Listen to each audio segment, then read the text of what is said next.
ആമിനമ്മയ്ക്ക് 70 വയസ്സ് തികയാൻ ദിവസങ്ങൾ ബാക്കിയുള്ളപ്പോഴാണ് ഡോക്ടർ ആ വാർത്ത പറഞ്ഞത്. നിങ്ങൾ ഗർഭിണിയാണ്, കൺഗ്രാജുലേഷൻസ്. ആമിനമ്മയും ഭർത്താവ് മുഹമ്മദ് ഹാജിയും ഞെട്ടിത്തെറിച്ചുപോയി. ഈ വാർദ്ധക്യത്തിലെ ഒരു കുഞ്ഞിനെയാണ്. ഇത് ലോകം എങ്ങനെ കാണും? മുഹമ്മദ് ഹാജി ആദ്യം സന്തോഷം പ്രകടിപ്പിച്ചെങ്കിലും കാലം ചെയ്ത തെറ്റായിരിക്കും ഇതെന്ന് സമൂഹത്തെ എങ്ങനെ നേരിടുമെന്നുള്ള ഭയവും അദ്ദേഹത്തെ അലട്ടി. അവർക്കാകെ ഉണ്ടായിരുന്നത് മകൻ സലീമായിരുന്നു. വലിയൊരു കമ്പനിയിലെ ഉദ്യോഗസ്ഥനായ സലീം ഭാര്യ രേഷ്മയും ഒരു നല്ല മകനും നല്ല നിലയിൽ ജീവിക്കുമായിരുന്നു. സലീമിനോട് ഇക്കാര്യം പറയാൻ ആമിനമ്മയ്ക്ക് പേടിയുണ്ടായിരുന്നു. എങ്കിലും ഒടുവിൽ അവർ ധൈര്യം സംഭരിച്ച് മകനോട് കാര്യം പറഞ്ഞു. സലീം ദേഷ്യം കൊണ്ട് വിറച്ചു. ഈ പ്രായത്തിൽ ഉപ്പയും ഉമ്മയും ചെയ്തത് നാണക്കേടാണ്. ഇനി ഈ വീട്ടിൽ ഉമ്മയ്ക്ക് സ്ഥാനമല്ല. ഞങ്ങളുടെ മാനം കളയാനായിട്ട് ഒരു കുഞ്ഞിനെ പ്രസവിക്കാൻ ഉമ്മയ്ക്ക് ഈ പ്രായത്തിൽ കഴിയുമോ? ഉമ്മ ഉടൻ തന്നെ ഈ വീട് വിട്ട് എങ്ങോട്ടെങ്കിലും പോകണം. സലീമിൻ്റെ ദേഷ്യം കണ്ട് മുഹമ്മദ് ഹാജി ഭയന്നുപോയി. സമൂഹത്തിൽ തങ്ങളുടെ കുടുംബത്തിനുണ്ടാകുന്ന നാണക്കേടിനെക്കുറിച്ച് ഓർത്ത് അദ്ദേഹം മകൻ്റെ തീരുമാനത്തെ മൗനമായി അംഗീകരിച്ചു. സലീം പറയുന്നത് കേൾക്കാമിന, ഇത് നമ്മുടെയൊക്കെ അഭിമാനത്തിൻ്റെ പ്രശ്നമാണ്. അദ്ദേഹം മകനെ തടയാതെ നിസ്സഹായനായിട്ട് നിന്നു. രേഷ്മയും ഭർത്താവിൻ്റെ തീരുമാനത്തെ പിന്തുണച്ചു. ഭർത്താവിൻ്റെ നിസ്സഹായതയും മകൻ്റെ കഠിനമായ വാക്കുകളും ആമിനമ്മയുടെ ഹൃദയം തകർത്തു. ഒരുപാട് വാത്സല്യം നൽകി വളർത്തിയ മകനാണ്.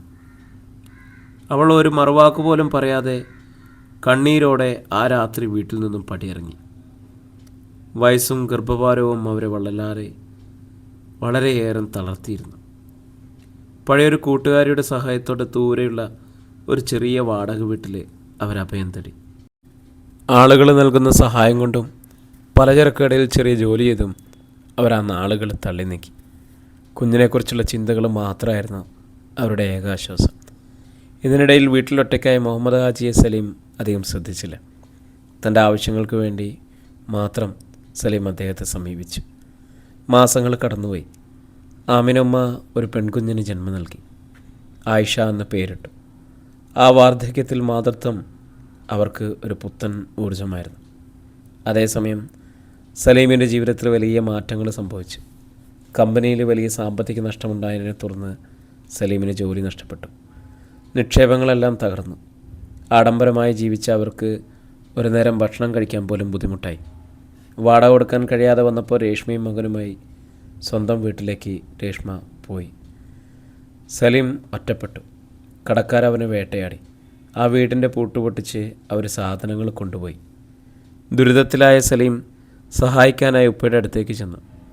എന്നാൽ ആമിനുമ്മയെ ഇറക്കിവിട്ടതിന് ശേഷം മാനസികമായി തളർന്നിരുന്ന മുഹമ്മദ് ഹാജിക്ക് പെട്ടെന്ന് അസുഖം കൂടുകയും അദ്ദേഹം സലീമിൻ്റെ മുന്നിൽ വെച്ച് തളർന്നു വീഴുകയും ചെയ്തു.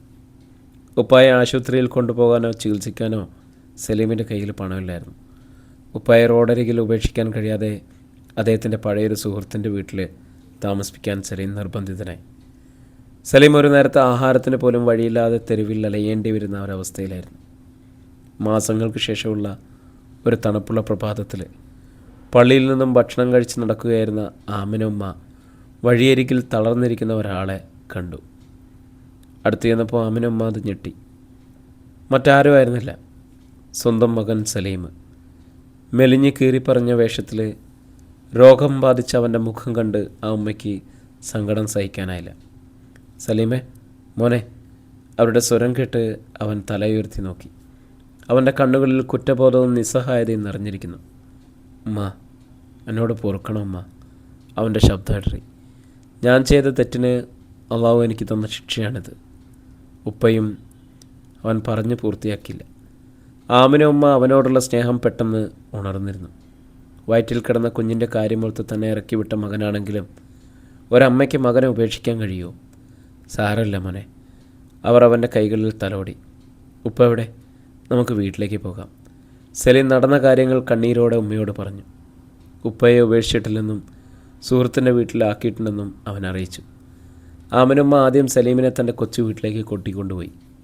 അവന് ഭക്ഷണവും വിശ്രമവും നൽകി. അടുത്ത ദിവസം അവർ സലീമിനെയും കൂട്ടി മുഹമ്മദ് ഹാജിയെ കാണാൻ പോയി. വർഷങ്ങൾക്ക് ശേഷം ഭാര്യയെ കണ്ട് മുഹമ്മദ് ഹാജിയുടെ കണ്ണുകൾ നിറഞ്ഞു. ആമിന, എന്നോട് പൊറുക്കണം, ഞാനൊരു ഭീരുവായിപ്പോയി. ആമിന ഉമ്മ അവരെ ആശ്വസിപ്പിച്ചു. തനിക്കെല്ലാമായി ഇപ്പോൾ ഒരു കൊച്ചുമോളുണ്ടെന്നും ആരെയും വഴിയാധാരമാക്കിയില്ലെന്നും അവർ പറഞ്ഞു. ആമിനമ്മ സലീമിന് ഉചിതമായ ഉപദേശങ്ങൾ നൽകി. ഉപ്പയും കൂട്ടി അവൾ സ്വന്തം വീട്ടിലേക്ക് മടങ്ങി. സലീം ആ വാത്സല്യത്തിൻ്റെ വിളക്ക് പോലെ തിളങ്ങുന്ന മുഖമുള്ള കുഞ്ഞിനെ കണ്ടു. താൻ ഇത്രയും ക്രൂരനായി പെരുമാറിയിട്ടും തന്നെ ഉപേക്ഷിക്കാതെ സ്വന്തം ദുരിതങ്ങൾക്കിടയിലും സ്നേഹത്തോടെ കൈപിടിച്ച് നടത്തുന്ന അമ്മയെ അവൻ അത്ഭുതത്തോടെ നോക്കി. അവൻ്റെ മനസ്സിലെ എല്ലാ അഹങ്കാരവും അലിഞ്ഞ് ഇല്ലാതായി. ഒരമ്മയുടെ വാത്സല്യത്തിന് മുന്നിൽ ലോകത്തിലെ ഒരു ദുരിതവും തോൽപ്പിക്കാനാവില്ലെന്ന് അവൻ തിരിച്ചറിഞ്ഞു. അമ്മയുടെ കൈകളിൽ മുറുകെ പിടിച്ചുകൊണ്ട് പുതിയൊരു ജീവിതം തുടങ്ങാൻ അവൻ മനസ്സുകൊണ്ട് പ്രതിജ്ഞയെടുത്തു. പുതിയൊരു കഥയായിട്ട് നമുക്ക് വീണ്ടും കാണാം, അല്ലേ?